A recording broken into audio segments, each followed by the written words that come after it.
물리가 물렁물렁 책머리에. 콩은 왜 떨어지죠? 때가 같은 그 구체와 지구 사이에 작용하는 중력이 둘 사이의 상대 질량에 의해 결정되기 때문이지. 무슨 소리예요? 그런데 왜 그렇게 빨리 떨어지죠?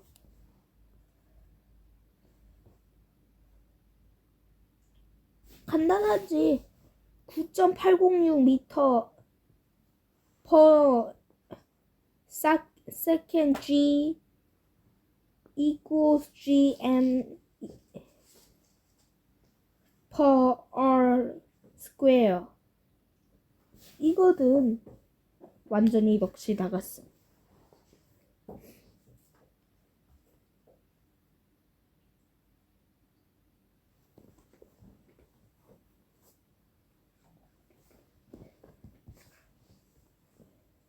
그리고 절대 과학자와 논쟁을 하려 들지 말라. 근데 왜 위로 올라가진 않죠? 소름 끼치는 대답을 듣게 될 테니까. 물리의 법칙은 절대 거역할 수 없는 거야. 독자의 이해를 돕기 위한 번역하면 다음과 같다.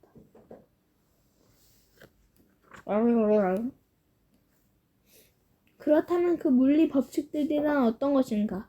그리고 그 법칙을 어길 경우 무슨 일이 일어나는가?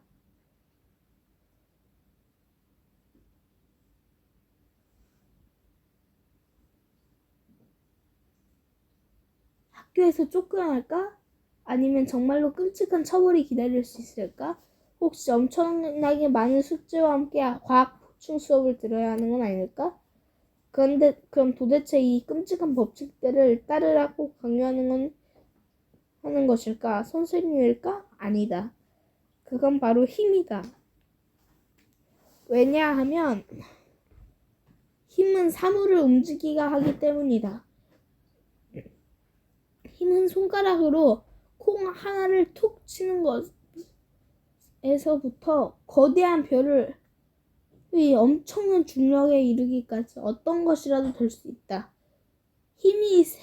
힘을 나타내는 효과는 은하 내부가 폭발하거나 툭 친 그 콩이 선생님이 이마를 정통으로 맞는 것.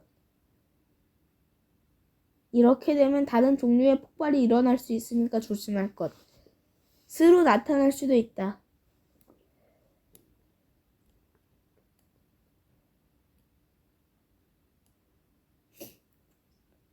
예컨대 사람을 깔아 뭉개버린다든지 멀미를 나게 한다든지 머리를 잘라내는 것처럼 학교에서 힘을 잘못 쓰다 해도 이렇게 치명적인 결과는 나타나지 않는다. 그저 약간의 벌을 쓰는 정도로 그친다.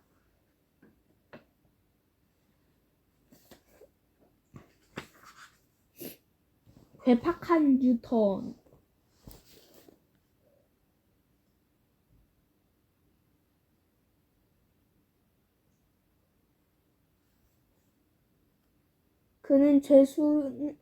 그 죄수는 병자였다. 심한 열병을 앓고 있었던 그는 법정의 촛불이 무서운 유령처럼 보였다.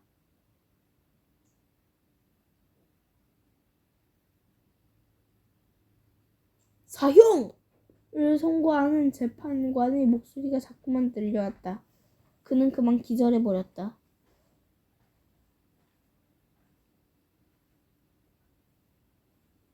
그는 캄캄한 어둠 속에 있어서 깨어났다. 몸을 일으켜 칠흑같은 어두운 감방을 둘러보았다.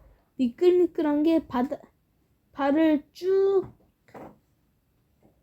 미끄러졌다. 중심을 잃고 비틀거리던 그의 손이 허공을 휘젓는다. 그는 끊임없이 함정 앞에서 넘어졌다. 한 발짝만 더 다가가면 그는 돌처럼 지옥 속으로 빠질 것이다. 죄수는 지칠 대로 지쳐 잠에 빠져들었다. 다시 깨어났을 때는 온몸이 긴 의자에 꽁꽁 묶여 있었다. 위를 바라본 순간 그는 숨이 턱 막혔다. 무시무시한 형상이 한 사람이 자신을 굽어보고 있었다. 그는 거대한 진자를 손으로 잡고 이리저리 흔들고 있었다. 기분 나쁜 소리를 내며 앞으로 천천히 흔드는 진자 끝면은 날처럼 날카로운 칼날이 번뜩이고 있었다. 칼날은 한 번씩 지나칠 때마다 조금씩 더 낮아져 죄수의 몸에 더 가까워졌다.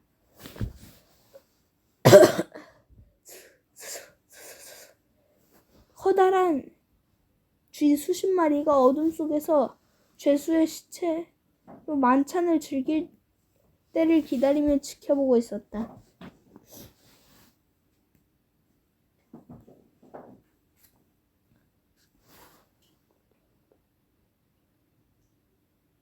무서운 소리를 내며 지나가던 칼날이 마침내 그의 벌거벗은 가슴팍을 스치고 지나갔다.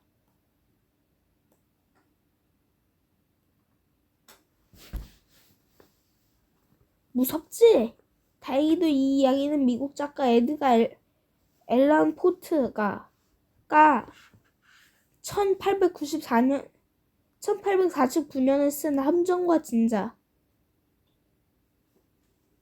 라는 단편 소설일 뿐이다. 그렇지만 과학자들은 이 소설에 큰 매력을 느낄 것이다. 그런 불쾌함의 종류의 죽음의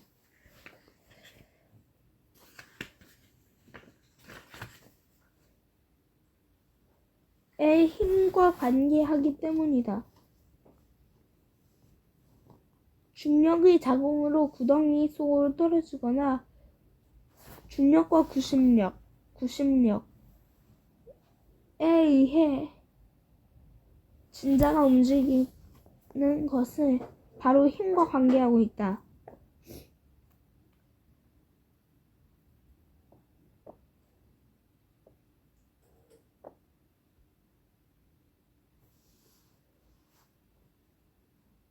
명예의 전당 아이작 뉴턴.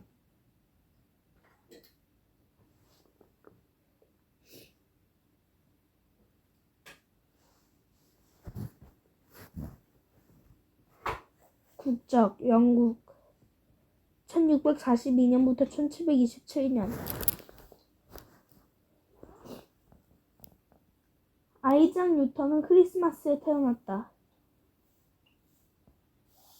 이사는 아기가 너무 허약하고 작아서 곧 죽을 것이라고 생각했다. 그러나 뉴턴을 살아남았다.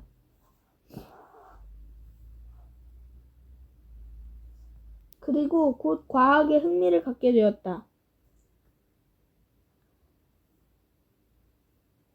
하지만 학교 선생님들은 그가 특별히 영리하다고는 생각하지 않았다. 사실 뉴턴은 집에서 실험하는데 정신이 팔려서 학교 공부는 열심히 하지 않았다. 여러분은 이런 변명을 써먹으려 하지 마라. 뉴턴은 16살이 되자 어머니는 그의 농장에게 관리를 맡겼다. 그런데 뉴턴은 실험을 몰두하느라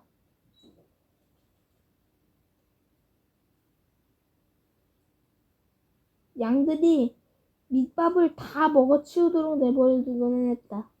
우리가 맞는 목동 중엔 뉴턴이 최고야. 뉴턴은 케임브리지 대학에 입학했다.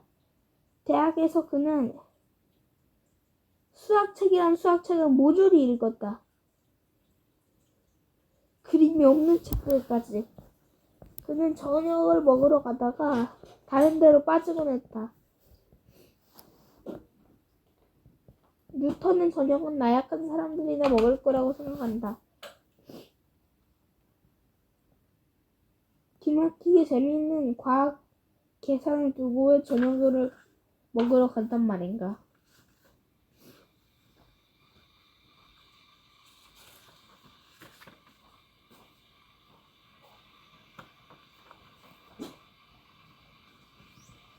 (1665년) 런던에서는 무서운 흑사병이 돌았다. 일주일에 7,000명씩 사람들이 죽어나가자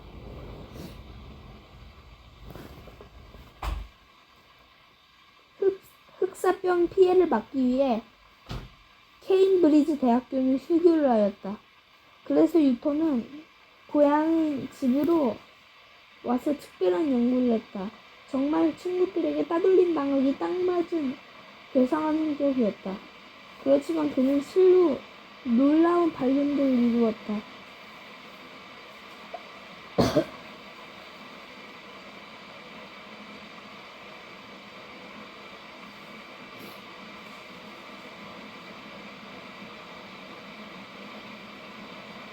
오늘날 우주선의 궤도를 계산하는 데 사용하는 미적 분학을 발견했는가 하면 빛의 여러 가지 색깔이 포함되어 있다는 사실도 발견했다. 이 중요한 발견은 그 후 300년 동안 수학과 과학, 물리학에 커다란 영향을 끼쳤다. 그리고 뉴턴이 정말 유명한 업적을 이룬다.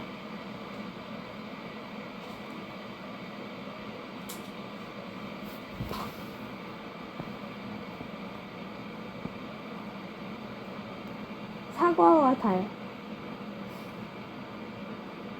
1666년 영국의 울스소프. 날이 어두워지고 있었다. 기적 많은 젊은이가 어깨까지 내려오는 머리카락을 만지며 책을 읽고 있었다. 뉴턴은 과수원에 앉아서 달이 어떻게 지구 주위를 도는지 그 원리를 알아내려고 애쓰고 있었다. 그때 집에서 뉴턴을 부르는 소리가 들려왔다. 뉴턴아, 저녁 준비 다 됐다. LSE 엄마에. 뉴턴은 생각했다. 엄마는 항상 식사 시간 30분 전에 나를 부른단 말이야. 나를 제 시간에 식탁에 앉게 하려는 수법이지. 그래서 뉴턴은 그 자리에 앉아 있었다. 만일 그때 뉴턴이 과수원을 떠났다면 과학의 역사는 완전히 달라졌을 것이다. 그때 뉴턴은 주의를 끈 것이 있었다. 그것이 바로 오래전부터 기다려왔던 것이다. 처음엔 자그마한 초록색 물체였지만 이제는 색도 붉어지고 크기도 주먹만해졌다. 그것이 바로 과학사의 길이 남은 그 유명한 사과였다. 아이작! 상 다 차렸어! 네가 제일 좋아하는 요리란다. 가요 엄마! 찬바람이 나무를 스치고 지나가자 몸을 부르르 떨었다. 뉴턴은 한숨을 쉬고 마지못해 책을 덮었다. 조용한 가운데 뚝 하는 소리가 들렸다. 사과를 달고 있던 가느다란 나뭇가지가 부러진 것이었다.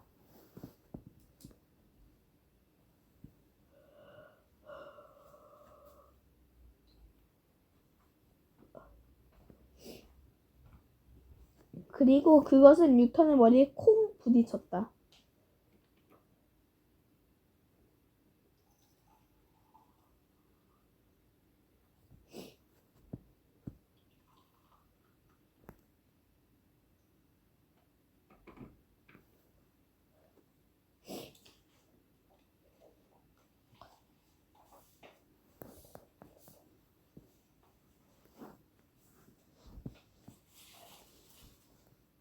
여러분이라면 어떻게 했을까? 아마도 집에 가서 저녁을 먹고는 그 사과에 대해서는 싹 잊어버렸을 것이다. 그러나 뉴턴은 달랐다. 그는 머리를 문지르며 달을 쳐다보았다. 달은 저녁 하늘에서 은빛 눈처럼 밝게 빛나고 있었다. 그런데 왜 달은 떨어지지 않는 걸까? 이렇게 중얼거리면서 말이다. 그리고 그 유명한 사과를 우적우적 씹어 먹었다.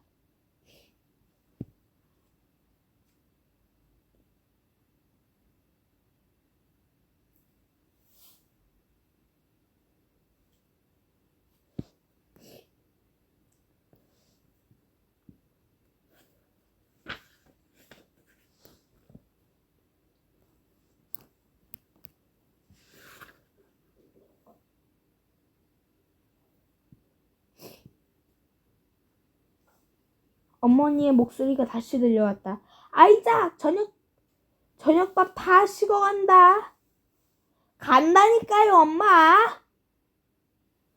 뉴턴은 사과를 멀리 던지며 만약 그 사과가 달까지 간다면 어떤 일이 벌어질까를 상상했다. 과학에서 그렇게 유명한 사과는 사라져버렸다.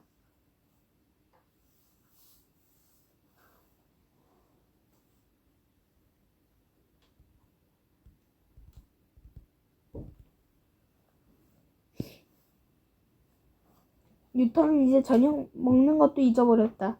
그는 사과가 우주까지 날아가지 않으려면 중력이 얼마나 강해야 하는지 계산하고 있었다. 또 달이 떨어지자면 달이 얼마나 빠르게 움직여야 하는지에 대해서도 말이다.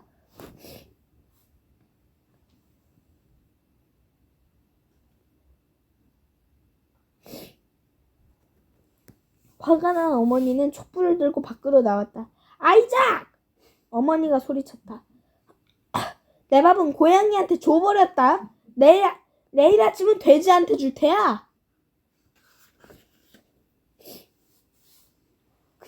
그래도 과수원에서는 아무런 대답이 없었다. 뉴턴은 그곳에서 계속 깊은 생각에 잠겨 있었다.